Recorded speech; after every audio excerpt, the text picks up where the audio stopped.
एक दफ़ा का जिक्र है। किसी गांव में 4 भाई रहते थे। चौथे और सबसे छोटे भाई का एक हाथ कटा हुआ था। तीनों बड़े भाई उस पर हंसते थे और उसे टुंडा और टुंडन कहकर पुकारा करते थे। बेचारा दिन रात भाइयों के मजाक का निशाना बनता था। तीनों बड़े भाइयों की शादियां हो चुकी थीं और उनकी बहुत खूबसूरत बीवियां थीं और टुंडा गैर शादीशुदा था। बड़े भाई अपने आप में मस्त थे। उन्हें छोटे भाई की शादियों की कोई फिक्र ना थी। एक दिन टुंडे ने सोचा, खुदा उनकी मदद करता है जो अपनी मदद आप करते हैं। ये बात तो तय है कि मेरे बड़े भाई मेरी शादी करेंगे नहीं। कहीं ऐसा ना हो कि मैं बेनामो निशान ही दुनिया से कूच कर जाऊं। मुझे खुद ही अपने बारे में कुछ सोचना चाहिए और खुद ही अपना ब्याह करवाना चाहिए। टुंडे ने पाई पाई जोड़कर अपनी शादी के लिए कुछ रुपए जमा कर रखे थे और अपनी दुल्हन के लिए कुछ कपड़े, जेवर, गहने भी बनवा रखे थे। एक रोज गांव में अजीब हादसा हुआ। अचानक एक नौजवान हसीन कंवारी लड़की की मौत वाक़ई हो गई। गांव वाले इस जवां मौत पर बेहद दुखी थे। लड़की को गांव के कब्रिस्तान में दफन कर दिया गया। टुंडा जनाजे से लौटा तो चलते चलते रास्ते में उसने सोचा, मैं तो एक बेकार शख्स हूं। कोई बाप अपनी बेटी की और कोई भाई अपनी बहन की शादी मुझसे करेगा नहीं। अचानक उसके जहन में एक अछूता ख्याल आया। टुंडे ने इस ख्याल को अमली जामा पहनाने का फैसला कर लिया और वो फौरन घर गया। उसने पोशीदा जगह से अपने जोड़े हुए रुपए, गहने और कपड़े निकाले। वहां से नाक की सीध में माछियों के यहाँ पहुंचा। उन्हें रुपए देकर कहने लगा, दोस्तों तैयार रहना, मेरा निकाह हो गया है। आज रात हमने तुम्हारी भाभी की डोली लेके आना है। आधी रात को टुंडा कुम्हारों को लिए कब्रिस्तान में जा पहुंचा। कुम्हार पहले तो हैरान हुए कि भाभी की डोली उठाने कहाँ पहुंचे हैं। चौंके रुपए लिए हुए थे, इसलिए चूं चां किए बिना कब्रिस्तान में बनी सबसे ताज़ा कब्र की खुदाई करना शुरू कर दी। थोड़ी देर बाद उन्होंने कब्र खोद के खूबसूरत लड़की की नहाई धोई हुई लाश बाहर निकाली। टुंडे ने कफन अलग किया, लाश को बाहर निकाला और अपने लाए हुए कपड़े और जेवर पहनाना शुरू कर दिए। मरी हुई लड़की बिल्कुल दुल्हन बन गई। वो रूप चढ़ा के चांद भी शर्मा जाए और उसे एक पालकी में बिठाया गया और एक लकड़ी का सहारा दिया गया। पालकी में रंग बिरंगे रेशमी पर्दे लटक रहे थे। 2 माछी आगे हुए और 2 पीछे। उन्होंने फूल की तरह बांस उठा के अपने कांधों पर रख लिया। दूल्हा मरे या दुल्हन, नाई को अपने टक्के से काम। कुम्हार डोली उठाए चल पड़े। टुंडा सेहरा लगाए दूल्हा बना घोड़ी पे सवार आगे आगे रवाना हुआ। सुबह सवेरे ये मुख्तसर सी बारात एक गांव के पास से गुजरी। इत्तफाक से गांव के चौधरी की हसीन और जमील बेटी 3-4 सहेलियों के साथ सुबह की सैर के लिए खेतों में आई हुई थी और उसकी नजर पड़ी तो क्या देखती है कि एक बारात खुरामा चली जा रही है। दूल्हे मियाँ आगे घोड़ी पे इठलाए हुए जा रहे थे। माथे पे सेहरा, पगड़ी का शिमला निकला हुआ था और हसीन चौधरायन के दिल में आया कि हम दुल्हन जरूर देखेंगे। उसने अपनी सहेलियों को साथ लिया, इठलाती हुई आगे बढ़ी। बारात का रास्ता रोककर कहने लगी, अरे अरे जरा डोली तो नीचे रखो, पर्दा उठाओ, हमें दुल्हन दिखाओ। टुंडा बोला, ना बाबा ना, मेरी वोटी तो बड़ी नाजुक है, बिल्कुल छुई मुई है, कहीं इसे हवा लग गई तो मर जाएगी। हाँ, मेरे पीर ने भी सख्ती से मना किया है कि अपनी वोटी किसी को दिखाई तो ये मर जाएगी, यानी तुम्हारी सारी दुनिया में मशहूर हो गया। सोने पे सुहागा। ये अजीबोगरीब बात सुन के लड़कियों को और तजस्सुस हुआ। ऐसी दुल्हन तो हम जरूर देखे जाएंगे जो महज देखने से ही मर जाए। कुछ किसान इर्द गिर्द हल चला रहे थे और कुछ खेतों में बिजाई कर रहे थे, कुछ फसलों को पानी दे रहे थे। उन्होंने जो गांव की चौधरी की बेटी को बारातियों से बहस करते देखा तो वो भी आन पहुंचे। جب ساری صورتحال کا پتہ چلا تو لوگ یک زباں ہو کر بولے، ارے یہ آج تک تو ہم نے کہیں نہیں دیکھا نہ سنا کہ دیکھنے سے دلہن مر جائے۔ پھر وہ ہنس کر بولے، بابا یہ ہمارے گاؤں کی لڑکیاں ہیں، دلہن دیکھنا چاہتی ہیں تو دکھا دو، اگر تیری دلہن مر گئی تو ان میں سے جس لڑکی پہ ہاتھ رکھے گا اسی سے تیرے 2 بول پڑھا دیں گے، اس لڑکی کو تیرے ساتھ بھیج دیں گے۔ یہ سن کے ٹنڈا بڑا سنجیدگی سے کہنے لگا، اب اپنی بات پر قائم رہنا، مرد کی ایک زبان ہوتی ہے۔ سب نے مذاق مذاق میں ہاں کر دی۔ چودھری کی بیٹی نے دھڑکتے دل کے ساتھ ڈولی کا ریشمی پردہ اٹھایا، دلہن گھونگھٹ نیم درستی، جو ہی گھونگھٹ اٹھایا کیا دیکھا، دلہن واقعی مر گئی ہے۔ یہ دیکھا ٹنڈے نے شور مچانا شروع کر دیا، ہائے ہائے ظالموں، میری نئی نویلی دلہن کو مار ڈالا، میری دلہن کو مار ڈالا، میں کہتا رہا کسی نے میری ایک نہ سنی، اب اپنا وعدہ پورا کیجئے، مجھے رشتہ دیں، میں تو تم لوگوں سے رشتہ لے کر ہی جاؤں گا۔ گاؤں والوں کو خوب کوہا،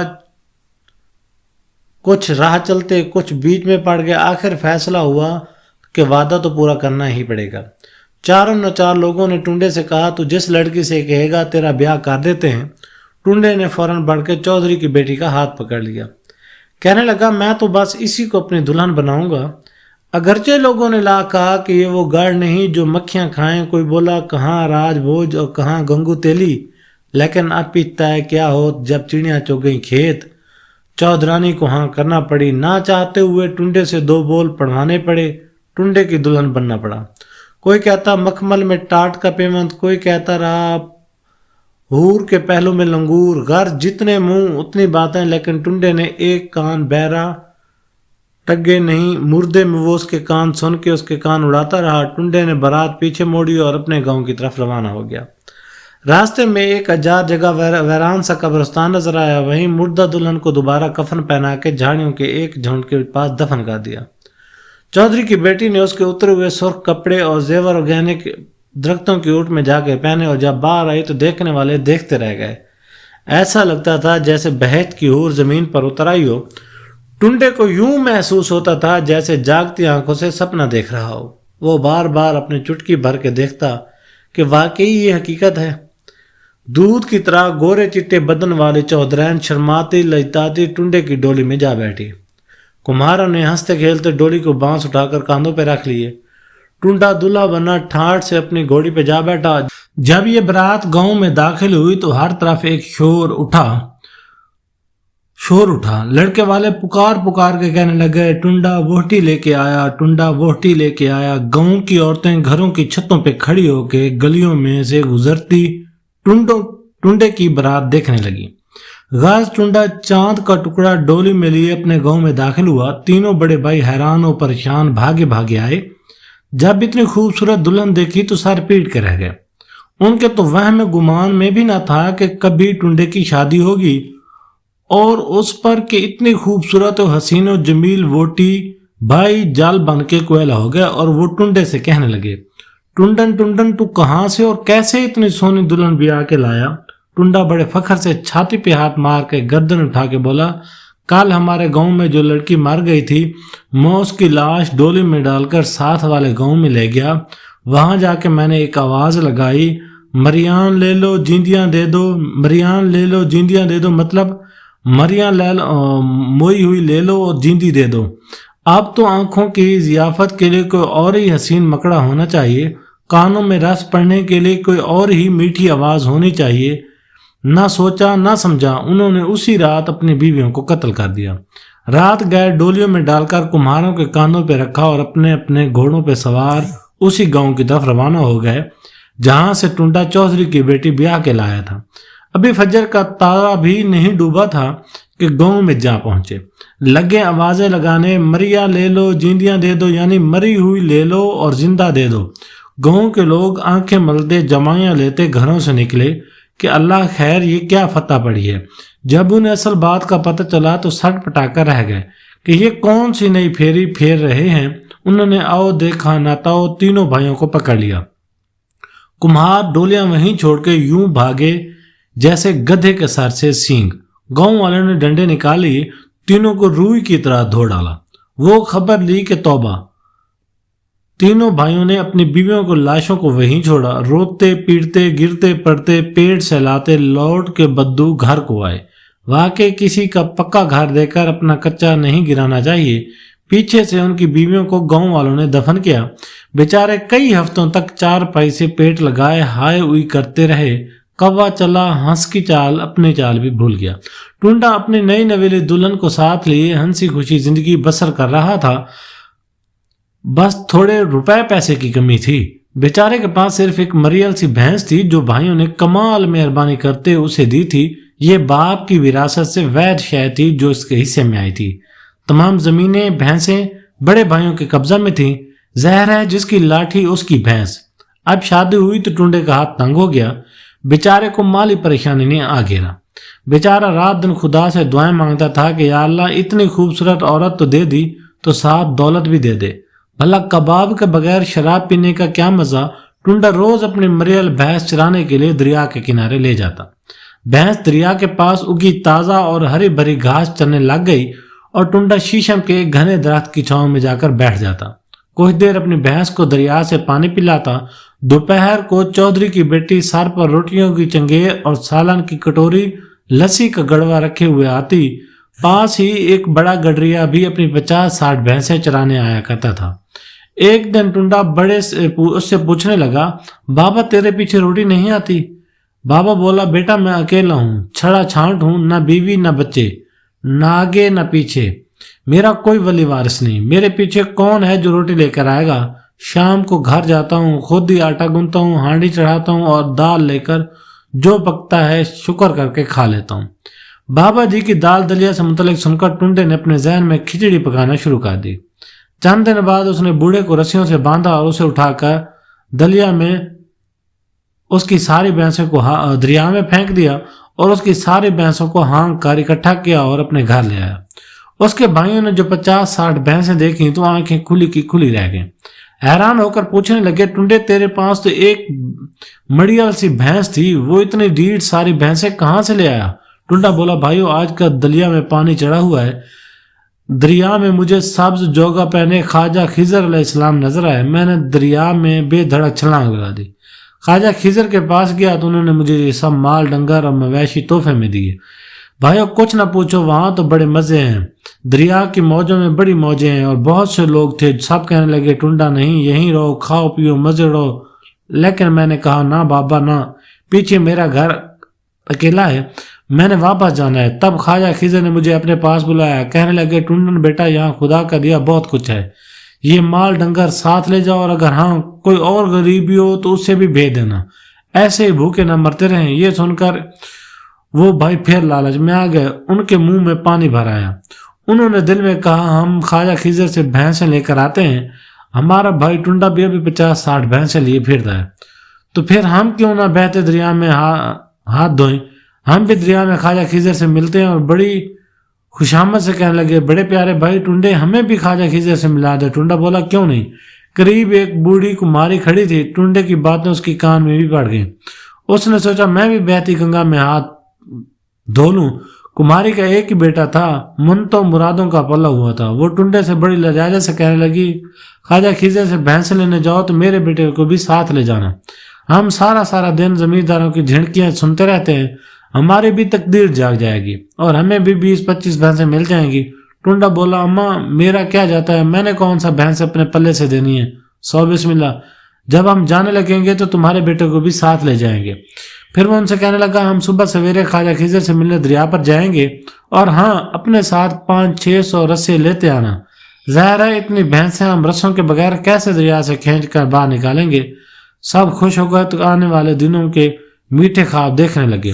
उनकी ख्वाबों में हर तरफ भैंसें ही भैंसें फिर रही थी और डकराने की आवाजें आ रही थी। अगली सुबह टुंडा टुंडे के तीनों भाई, कुमारी और उसका बेटा सब हंसते खेलते भैंसें लेने दरिया हाथों में रस्से पकड़े दरिया की तरफ रवाना हुए। टुंडा उन्हें दरिया के उसी से लेके आया जहां सबसे ज्यादा और सबसे गहरा पानी था। फिर दरिया के किनारे खड़े होकर उस तरफ इशारा किया। वो बोले, इस जगह काल में गया था और यहाँ ख्वाजा खिजर रहते हैं। मैं तुमको सबको यहीं फेंक देता हूँ, शाम तक तुम भैंस लेकर आ जाना। सब हंसी खुशी तैयार हो गए। सबसे पहले टुंडे ने अपने तीनों भाइयों के हाथ पांव बांधे, پھر کمہار کی باری ہے، اس کے بعد سب کو باری باری اٹھا کے دریا میں پھینک دیا۔ کمہاری بھی دریا کے کنارے پاس ہی کھڑی دیکھ رہی تھی۔ جب وہ پانی میں غوطے لگانے لگے، لہروں کے تھپڑنے سے آگے بہنے لگے تو کمہاری بولی، وے ٹنڈے، یہ تو سب ڈوب رہے ہیں، آگے کو بہتے جا رہے ہیں۔ یہ سنکا ٹنڈا بولا، مائی اس جگہ پہرا بڑا سخت ہے، سپاہیوں نے کہا ہوگا کہ یہ دروازہ بند ہے، اگلے دروازے سے آؤ۔ پھر وہ کمہاری کو لے کر یہ کہتا ہوا گاؤں واپس آ گیا، مائی آجا ہم چلتے ہیں، وہ لوگ خود ہی شام تک لوٹ آئیں گے۔ گھر آ کے بڑی کمہاری نے پہلا کام یہ کیا کہ صحن میں جلدی جلدی بہت سی نئی کھلیاں لا کے رکھنی کہ میرا بیٹا بھینس لے کے بس آتا ہوگا۔ شام ہو گئی مگر کمہاری اور ٹنڈے کے تینوں بیٹے بھائی واپس نہ آئے۔ رات کا دوسرا پہر تھا۔ کمہاری اپنے بیٹے کی راہ تکتے تکتے ہار گئی۔ آخر ٹنڈا کا دروازہ جا کھٹکھٹایا۔ ٹنڈا آنکھیں ملتا باہر نکلا تو بولی، ارے ٹنڈا، وہ تو نہیں ہے۔ ٹنڈا بولا، مائی فکر نہ کر، میں صبح دریا پہ جاؤں گا اور ان کا پتہ کر کے آؤں گا۔ بڑی کمہاری بیچاری افسردہ سی واپس چلی گئی۔ اگلے روز کمہاری پھر آئی، پریشان سی کہنے لگی، وہ ٹنڈے کچھ پتہ چلا؟ ٹنڈا بولا، میں صبح سویرے فجر کی بانگ کے وقت دریا پہ چلا گیا تھا، میری ان سے ملاقات ہوئی تھی۔ وہ مجھ سے کہنے لگے ہم نے واپس نہیں جانا، یہاں تو بڑی موجیں ہیں، بڑے مزے ہیں۔ میں نے بڑی منتیں کی لیکن انہوں نے میری ایک نہیں سنی۔ تیرے بیٹے نے خاص طور پہ یہ پیغام دیا، میری ماں سے کہنا میں بالکل ٹھیک ہوں، بھینسوں کا دودھ پی رہا ہوں، مکھن کھا رہا ہوں۔ بڑی ماں نے سنا تو آنکھوں سے آنسو چمکنے لگے، باغ ہو گئی۔ ٹنڈے کو دعائیں دے کر لاٹھی کی ٹیک لگاتی یہ کہتی ہوئی گھر چل دی کہ ہماری تو جیسے تیسے گزرنی تھی گزر گئی، خدا کا لاکھ لاکھ شکر ہے۔ بیٹے کی طرف سے جی مطمئن ہوا، چلو نگاہوں سے دور ہی صحیح، اچھی جگہ ہے، اب میں سکون سے مر سکوں گی۔ ٹنڈے نے اپنے بھائیوں کے گھر بار، زمین جائیداد، روپے پیسے اور مویشیوں پر قبضہ کر لیا۔ خوبصورت عورت تو پہلے ہی ملی ہوئی تھی، اب بے شمار دولت بھی ہاتھ آ گئی۔ ٹنڈا گاؤں کا چودھری بن گیا اور بڑی شان سے گردن اکڑا کے سر اونچا کیے پھرنے لگا اور ہر وقت مزے کرنے لگا۔ اگلی کہانی تک مجھے دے اجازت، تب تک کے لیے اللہ۔